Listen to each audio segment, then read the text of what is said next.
malam hari ku melepas lelah, ku berbalik, lepaskan semua beban. Ku mengucap syukur buat hari yang diberikan oleh Yang Kuasa. Aku bersyukur karena kasih-Nya dan penyertaan-Nya.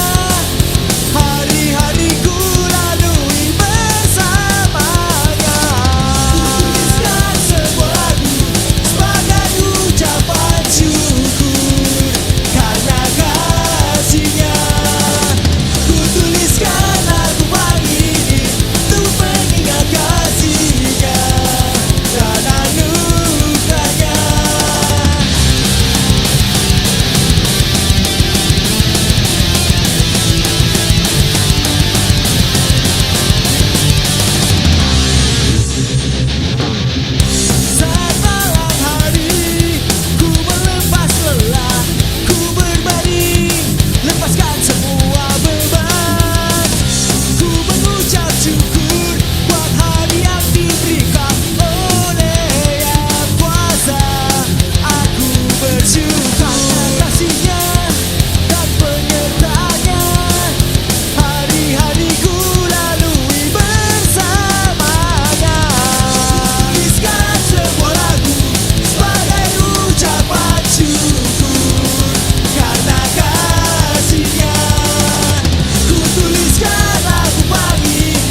Yo, what's up? Christopher Tapiheru di sini dapat kesempatan yang menyenangkan banget dan seru untuk bisa membagikan apa yang berharga dalam kehidupan ini. Ya, satu prinsip yang disebut melayani bukan dilayani. Satu prinsip hidup yang akan bukan hanya mengubahkan hidup kita, tapi juga memberkati orang-orang yang mengenal kita, ya orang-orang yang ada di sekeliling kita. Dan sebagai seorang Kristen, ya gue ambil prinsip ini dari Yesus Kristus, ya panutan satu-satunya, bahkan lebih dari itu, dia Tuhan dan Juru Selamat, ya buat gue dan orang-orang Kristen yang lain. So, izinkan gue buka Alkitab gue di Matius 20, ya ayat 25-28, satu prinsip tentang melayani, bukan dilayani. Matius 20 ayat 25 sampai 28. Ya, dikatakan seperti ini. Tetapi Yesus memanggil mereka lalu berkata, "Kamu tahu bahwa pemerintah-pemerintah bangsa-bangsa memerintah rakyatnya dengan tangan besi, dan pembesar-pembesar menjalankan kuasanya dengan keras atas mereka. Tidaklah demikian di antara kamu." Ya, ada perbedaan berarti. "Barang siapa ingin jadi besar di antara kamu, hendaklah ia menjadi pelayanmu. Ya, dan barang siapa ingin menjadi terkemuka di antara kamu, hendaklah ia menjadi hambamu." Ya, Martin Luther King Jr., salah satu tokoh pergerakan untuk humanisme, ya, untuk kemanusiaan, ya khususnya untuk rights, anti rasisme, ya, dan juga tentunya anti slavery dan semua pergerakan yang berlawanan dengan hak asasi manusia. Dia menentang semua itu, dan dia dikenal juga bukan hanya tokoh kegerakan kemanusiaan, tapi juga seorang pendeta. Ya, dia menulis sesuatu yang powerful banget, diambil dari perikop yang sama, diambil dari bagian Alkitab yang sama yang gue bacain hari ini. Ya, everybody can be great, semua orang bisa jadi orang besar. Karena semuanya bisa melayani, siapa saja bisa melayani. Ya, ingat Yesus bilang kalau mau jadi yang terbesar, jadilah pelayan. Ya, jadilah yang paling melayani. Dan dari situ Martin Luther bilang everybody can be great because anybody can serve. Ya, semua orang, siapa saja, semua orang bisa menjadi orang besar karena siapa saja, anyone, siapapun bisa melayani. Ya, you don't have to have a college degree to serve. Engkau tidak perlu ya sekolah tinggi-tinggi, ya punya gelar sarjana untuk bisa melayani. You don't have to make your subject and verb agree to serve. You only need a heart full of grace, a soul generated by love. Yang dibutuhkan, ya bukan gelar yang tinggi-tinggi, gelar sarjana yang tinggi-tinggi untuk bisa melayani, tapi apa? Hati, ya hati yang dipenuhi dengan karunia, grace, dan jiwa yang di-generated, yang dimotivasi, dimotori oleh cinta. Ya, orang yang hatinya penuh cinta, yang jiwanya dipenuhi ucapan syukur, hatinya penuh dengan ucapan syukur, ya penuh kasih karunia, orang yang tahu bersyukur, tahu terima kasih gitu ya. Bersyukur bahwa Tuhan menciptakan kita. Ya, orang yang penuh kasih ini akan memilih untuk melayani. Dan everybody can be great because anybody can serve. Semua orang bisa jadi orang hebat, orang besar karena siapa saja bisa melayani. Ya, gue lanjutin lagi apa yang Tuhan Yesus bilang. Sama seperti anak manusia datang bukan untuk dilayani, melainkan untuk melayani dan untuk memberikan nyawanya menjadi tebusan bagi banyak orang. Di sini Yesus jelas ngomong tentang bahwa dia akan jadi tumbal, mati di kayu salib untuk menebus ya dosa dunia, dosa Anda dan saya, dosa kita semua. Ya, dosa lu, dosa gua, ya dosa semua manusia yang pernah hidup. Dan untuk tujuan itu memang Yesus diutus. Memang Yesus datang untuk, sekali lagi, melayani, bukan untuk dilayani. Ya, gimana cara dia melayani? Dengan memberikan nyawanya menjadi tebusan bagi banyak orang seperti tumbal yang dikorbankan untuk menggantikan lu dan gua. Ya, orang-orang yang mestinya mati karena kesalahan kita sendiri. Ya, karena dosa-dosa kita sendiri. Dan itu prinsipnya. Ya, barang siapa mau jadi besar, hendaklah jadi pelayan. Ya, dan itu satu prinsip yang sama sekali nggak nyambung sama apa yang dunia ajarin, bener gak? Kayak, semuanya pengen jadi orang hebat, pengen jadi pembesar, pengen jadi bos. Ini padahal bos seringkali jadi terminologi atau istilah. Kayak dibilang, singkatannya bekas orang susah, right? Semuanya pasti pernah lah merangkak dari bawah. Tapi kalau udah sampai di atas, kita mesti ingat, semua kita masih juga hamba harusnya. Dibanding ya Tuhan kita yang adalah sang Tuan, di atas segala Tuan, bos, di atas segala bos, di hadapan Tuhan kita semua sama, benar gak? Ya, tapi satu prinsip ini yang menarik. Prinsip tentang eh, melayani, bukan dilayani. Ya, dan teladan ini diberikan dengan sempurna oleh Yesus Kristus. Ya, teladan yang benar-benar jelas ada di seluruh kehidupannya ketika dia bilang dia memberikan nyawanya untuk tebusan bagi banyak orang. Di Yohanes 13, gue buka Alkitab gue lagi, di Yohanes 13 ada satu adegan, satu kejadian yang gue yakin gak akan terlupakan untuk para murid Yesus di era itu ya. Dia punya 12 murid, ya ada 12 kru. Ya kalau anak-anak bandnya ada, ini krunya nih. Ada 12. Ya, dan mereka pasti nggak pernah bisa lupa ketika Yesus mencontohkan melayani, bukan dilayani. Ya di Yohanes 13, gue baca semua ayat dari 1 sampai 17. Ya teman-teman yang ada Alkitab di situ bisa nyimak, atau kalau yang cuma nonton doang, dengerin aja apa yang gue bacain ya. Di Yohanes 17 ayat 1 sampai Yohanes 13 ayat 1 sampai 17. Sementara itu sebelum hari raya Paskah mulai, Yesus telah tahu bahwa saatnya sudah tiba untuk beralih dari dunia ini kepada Bapa. Dia udah tahu nih, ini menjelang penyalipan dia. Ya, sama seperti ia senantiasa mengasihi murid-muridnya, demikianlah sekarang ia mengasihi mereka sampai kesudahannya. Mereka sedang makan bersama. Ini konteksnya, ini kurang lebih adegannya seperti ini. Mereka sedang makan bersama dan iblis telah membisikkan rencana dalam hati Yudas Iskariot anak Simon untuk mengkhianati Yesus. Jadi Yesus di antara 12 ini ada pengkhianat. Ya, di antara 12 muridnya ada pengkhianat. Satu pengkhianat yang dibilang di sini dibisikin sama setan. Ya, setan udah membisikkan rencana. Ya, dalam hatinya. Yudas sudah punya rencana itu, tapi setan ya seperti setan ya umumnya nyetan-nyetanin. Ya. Jadi Simon yang udah punya si Yudas Iskariot anak Simon. Ya, bapaknya namanya Simon. Anaknya namanya Yudas Iskariot ini udah punya rencana jahat, dan setan ya setan-setanin untuk ayo udah laksanakan gitu loh. Ya. Dan bahwa begini, dan dikatakan bahwa Yesus tahu bahwa Bapaknya telah menyerahkan segala sesuatu kepadanya. Ya, Bapa di sorga. Ya, Yesus tahu bahwa Bapaknya telah menyerahkan segala sesuatu kepadanya, dan bahwa ia atau Yesus datang dari Allah dan kembali kepada Allah. Ya, dia diutus untuk tujuan apa? Menebus dosa semua orang. Ya, menebus dosa semua orang untuk mati sebagai tebusan bagi banyak orang. Ya, ayat 4-5 dibilang gini. Nah, ini bagiannya yang paling penting nih. Ini yang gue bilang adegannya, yang gak akan pernah terlupakan. Bahkan pertama kali gue baca, gue kayak, gila, ini sih gokil banget nih teladan kayak gini. Lalu bangunlah Yesus dan menanggalkan atau buka jubahnya dia. Ia mengambil sehelai kain lenan dan mengikatkannya pada pinggangnya.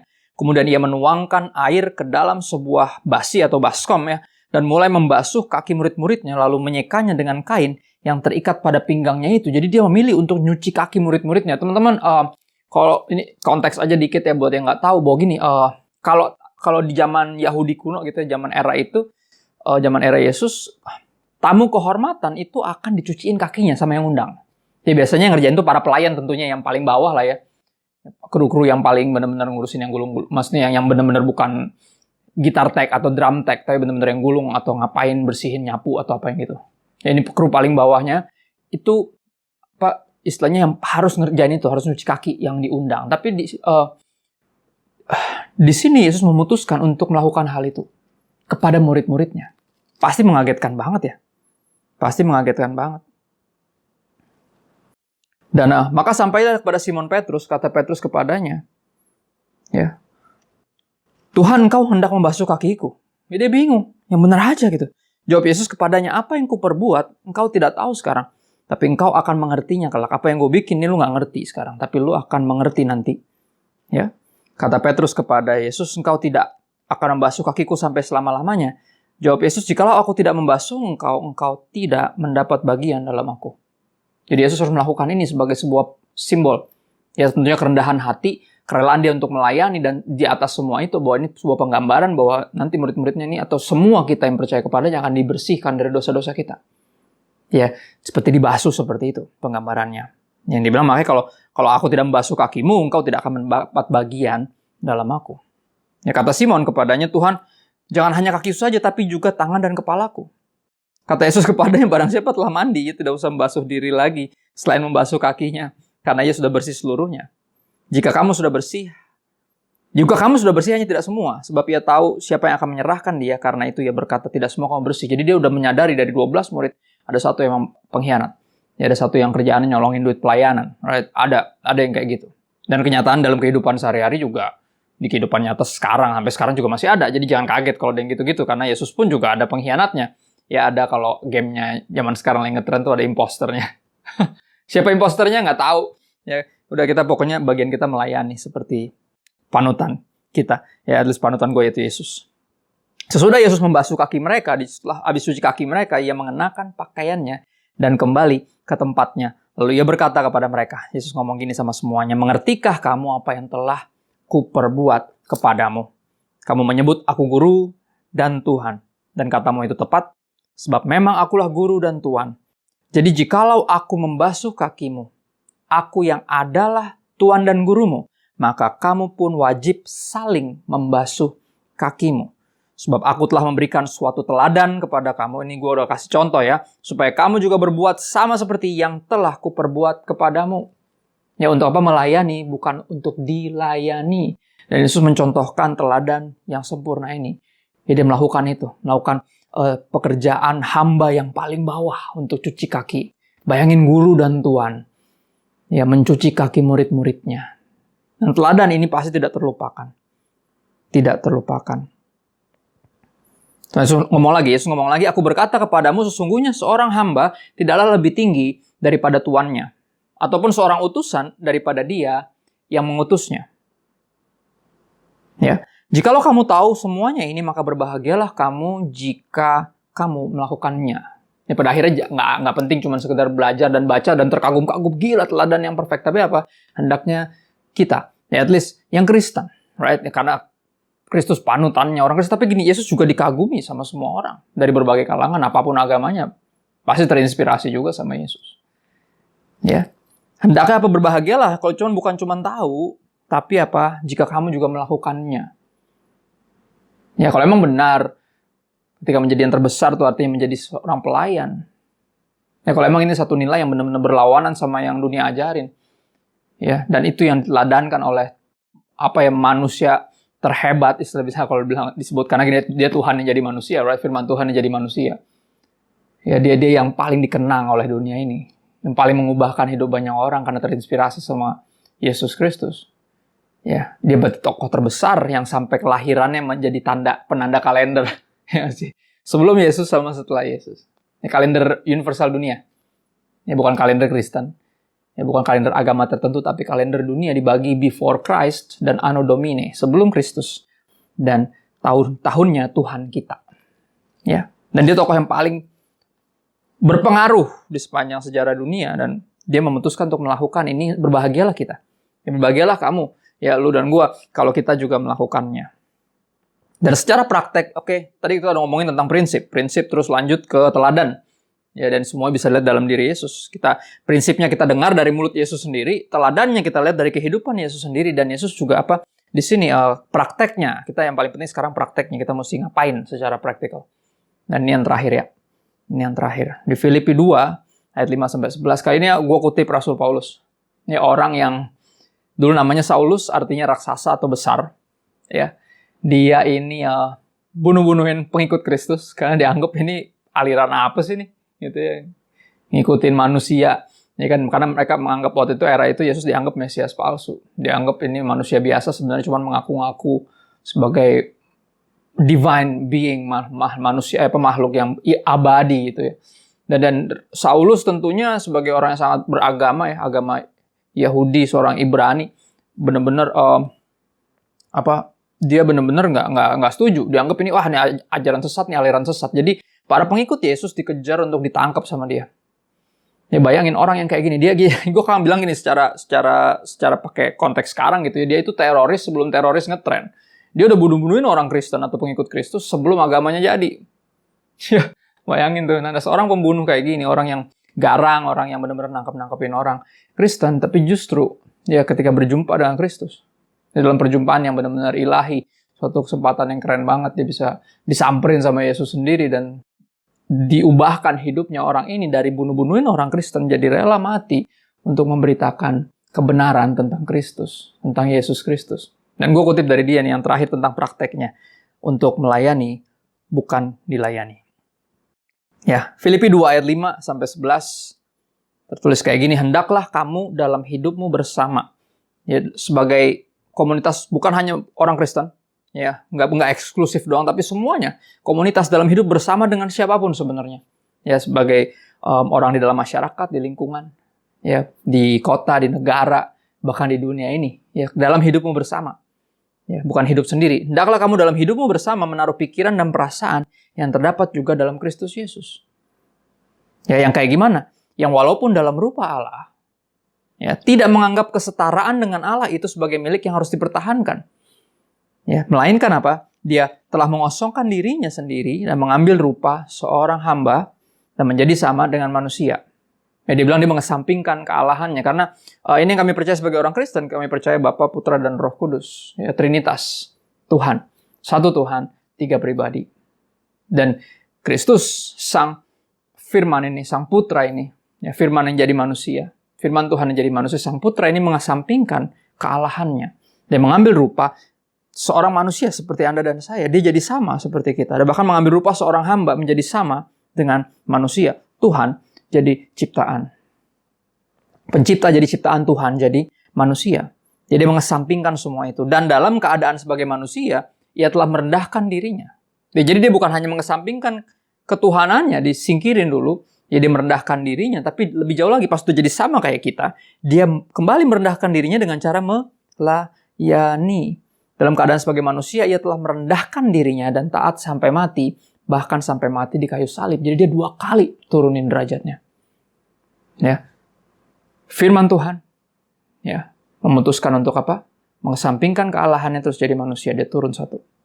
Ketika jadi manusia, dia memutuskan untuk jadi hamba, dia turun lagi. Right? Bahkan sampai mati di kayu salib. Untuk apa? Menebus. Ya, penebusan dosa banyak orang. Anda dan saya, lu dan gua. Right? Itulah sebabnya Allah sangat meninggikan dia dan apa? Mengaruniakan kepadanya nama di atas segala nama, supaya dalam nama Yesus bertekuk lutut segala yang ada di langit dan yang ada di atas bumi dan yang ada di bawah bumi, dan segala lidah mengaku Yesus Kristus adalah Tuhan bagi kemuliaan Allah Bapa. Ya, ada di sini bahwa apa? Yang merendahkan diri sedemikian rupa pasti akan ditinggikan oleh Tuhan. Jadi akan ditinggikan oleh Bapanya. Ya. Sekali lagi Bapa, Putra, dan Roh Kudus. Ya, kalau mau ngobrol lebih lanjut tentang Trinitas, bisa kontak gua atau siapapun yang Kristen yang lo tahu, mestinya bisa jelasin. Ya. Dan ini yang kita percaya. Tapi ini yang menarik, kenapa? Karena prakteknya sangat jelas. Artinya apa? Kita mesti, ketika kita lagi ngumpul sama siapapun tuh, kita mesti singkirin dulu. Ya, predikat kita mungkin sebagai insinyur, jenderal, atau posisi pangkat, lu semua udah tinggalin di rumah lah. Kalau kita nongkrong, ya kan, lagi ngopi, lagi main catur, semuanya kan sama. Lagi nonton bola rame-rame kan nggak ada yang kayak, ini dokter, ini apa, nggak ada yang ingat. Kita semua kayak gol, kan itu pasti rame ya. Lagi Piala Eropa gitu kan, pasti kan rame. Kita kan nggak kayak nanya lu jenderal bintang berapa, atau lu mobil lu berapa, tabungan lu berapa, kan nggak ada. Semua itu kita kesampingkan. Karena in order, ya, untuk melayani emang itu yang harus dilakukan. Kita harus singkirin semua. Kita harus merendahkan diri, dan contoh sempurnanya adalah Yesus. Dan di situ dibilang apa? Orang-orang yang seperti ini akan dikenang selamanya. Ya, orang-orang yang melayani, orang-orang yang menghabiskan hidupnya melayani, hidup bukan buat diri sendiri, pasti akan dikenang sebagai orang-orang yang diangkat Tuhan pada waktunya. Misal contoh beberapa tokoh-tokoh inspiratif deh yang kita kenal, yang dekat-dekat kita gitu ya. Mas Agus misalnya, Agus Sutikno.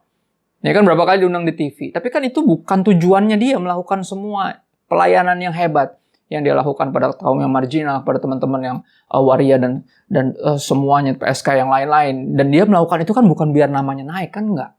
Dia melakukan itu karena kasih Yesus yang memenuhi hatinya. Ya tapi apa?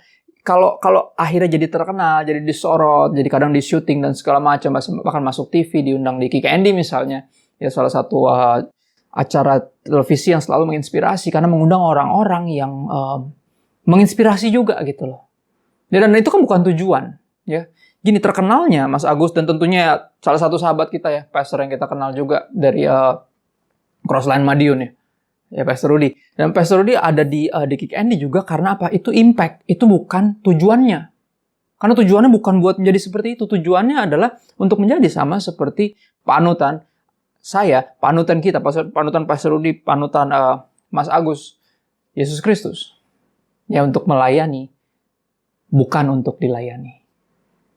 Dan yang kayak gitu-gitu pasti jadi impact. Ya, terkenalnya bukan tujuan, tapi itu impact-nya, itu dampaknya. Dan kenapa kisah ini mesti diangkat? Kenapa Kick Andy? Ya, kenapa Pak Andi merasa perlu untuk diangkat kisah-kisah ini karena menginspirasi orang lain. Karena semakin banyak orang yang nggak hidup buat diri sendiri, dunia ini akan menjadi semakin tempat yang lebih baik. Ya, kemanusiaan akan semakin terjaga, kita makin nggak egois. Apalagi di tengah pandemi gini ya, semuanya lagi susah. Tapi kalau dengar kisah-kisah gini, kita nonton, lihat inspirasi, wow, masih ada ya ternyata orang-orang baik yang nggak hidup buat dirinya sendiri. Masih ada ya orang yang nggak mikirin dirinya sendiri dan mikirin melayani orang-orang yang lain. Dan gue percaya kita semua punya potensi itu. Dan gue kutip lagi tadi apa yang Martin Luther King Jr. katakan. Ya, everybody can be great. Semua, siapa saja, semua orang bisa jadi besar. Kenapa? Karena because anybody can serve. Everybody can be great because anybody can serve. Siapapun bisa menjadi besar karena siapapun bisa melayani. Ya, semua orang bisa jadi besar karena siapapun. Siapa saja pasti bisa melayani. Pertanyaannya mau apa enggak? Mau apa enggak? Dan siapa panutan lu akan menentukan. Ya, makanya apa? Idolakanlah. Ya, ikutilah tokoh-tokoh yang legenda, yang luar biasa, yang mencontohkan kehidupan yang bukan dihidupi buat diri sendiri. Dan niscaya kita akan berguna. Ya, akan menjadi berkat buat sekeliling kita. Dimulai dari keluarga kita dulu.